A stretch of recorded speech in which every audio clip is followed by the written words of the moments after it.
ശക്തികുളങ്ങരയിൽ ഒരു കുടുംബത്തിലെ 4 പേർക്ക് വെട്ടേറ്റു. പ്രതി അപ്പുക്കുട്ടൻ പോലീസ് പിടിയിൽ. ഷമീർ അബ്ദുൾ ഉണ്ട് വിശദാംശങ്ങളുമായി. ഷമീർ, ഒരു കുടുംബത്തിലെ 4 പേർക്കാണ് ആക്രമണം നേരിട്ടിരിക്കുന്നത്.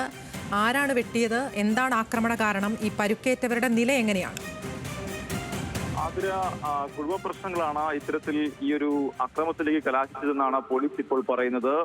ഈ പരിക്കേറ്റ രമണിയുടെ ഭർത്താവാണ് അപ്പുക്കുട്ടൻ ഇന്ന് ഈ വീട്ടിലേക്ക് കടന്നു വരികയും വലിയ രീതിയിൽ പ്രകോപനം ഉണ്ടാക്കുകയും ചെയ്തു. ഇതിനുശേഷമാണ് കയ്യിലുണ്ടായിരുന്ന വെട്ടുകത്തി ഉപയോഗിച്ച ഈ വീട്ടിലുണ്ടായിരുന്ന ഭാര്യ രമണി, അതുപോലെ രമണിയുടെ സഹോദരി സുഹാസിനിയുടെ മകൻ സൂരജ് എന്നിവർക്കാണ് ഇപ്പോൾ വെട്ടേറ്റിരിക്കുന്നത്. ഇതിൽ രമണിയുടെ നില അല്പം ഗുരുതരമാണ്.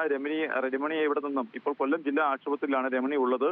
രമണി ഇവിടെ നിന്നും തിരുവനന്തപുരം മെഡിക്കൽ കോളേജിലേക്ക് മാറ്റുമെന്നാണ് ഇപ്പോൾ ആശുപത്രി അധികൃതർ വ്യക്തമാക്കുന്നത്.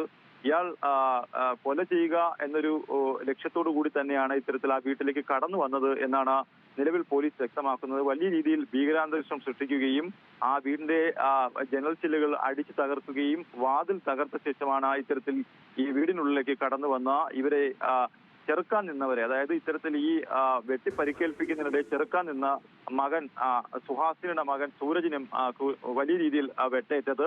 എന്തായാലും നാട്ടുകാർ വലിയ രീതിയിൽ ഓടിക്കൂടി ഇയാളെ പിടികൂടിയെങ്കിലും പിന്നീടും ഇയാൾ അക്രമാസക്തനായിരുന്നു. പിന്നീട് പോലീസ് എത്തിയാണ് ഇയാളെ കീഴ്പ്പെടുത്തി ശക്തികുളങ്ങര പോലീസ് സ്റ്റേഷനിലേക്ക് മാറ്റിയിട്ടുള്ളത്. എന്തായാലും ഇയാളെ നിരീക്ഷിച്ചു വരികയാണ് എന്നാണ് പോലീസ് വ്യക്തമാക്കുന്നത്. ഏതൊക്കെ തരത്തിലുള്ള സാമ്പത്തിക ഇടപാടുകൾ ഇയാളുമായി ഈ കുടുംബാംഗങ്ങൾക്ക് ഉണ്ടായിരുന്നു എന്നാണ് പോലീസ് പറയുന്നത്. എന്തായാലും എല്ലാ വിവരങ്ങളും സൂക്ഷ്മമായി പരിശോധിക്കുകയാണ് പോലീസ് ഇപ്പോൾ. എന്തായാലും ഈ 4 പേരും ഇപ്പോൾ കൊല്ലം ജില്ലാ ആശുപത്രിയിലാണ് ഉള്ളത്. ഇതിൽ ഒരാളെ തിരുവനന്തപുരം മെഡിക്കൽ കോളേജ് ആശുപത്രിയിലേക്ക് മാറ്റാനുള്ള നടപടിക്രമങ്ങളാണ് ഇപ്പോൾ പുരോഗമിക്കുന്നത്.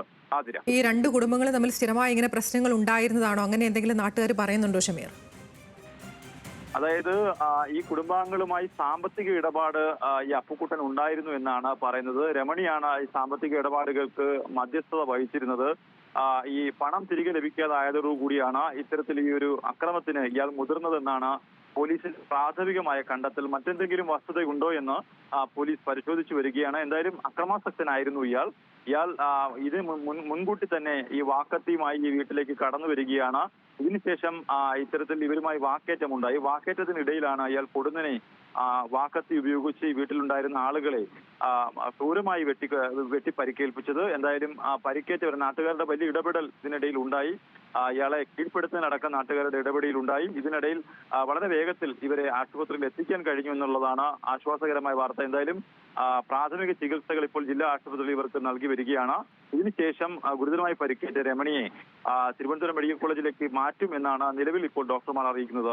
ആതിര, കൊല്ലത്താണ് എന്തായാലും ഇത്തരത്തിലൊരു കുടുംബത്തിലെ 4 പേരെ ആക്രമിക്കുന്ന തരത്തിലുള്ള കാര്യങ്ങൾ നടന്നത്. ഈ പറയുന്നത് പോലെ കുടുംബങ്ങൾ തമ്മിലുള്ള സാമ്പത്തിക ഇടപാടുകളുമായി ബന്ധപ്പെട്ട വിഷയമാണ് ഇത്തരത്തിൽ ക്രൂരമായൊരു കൃത്യത്തിലേക്ക് പ്രതി അപ്പുക്കുട്ടനെ നയിച്ചത് എന്നുള്ളതാണ്. ബാക്കിയുള്ള ചോദ്യം ചെയ്യലടക്കമുള്ള കാര്യങ്ങൾ പുരോഗമിക്കുകയാണ്. വിശദാംശങ്ങൾ നൽകുകയായിരുന്നു ഷമീർ അബ്ദുൾ കൊല്ലത്ത് നിന്ന്.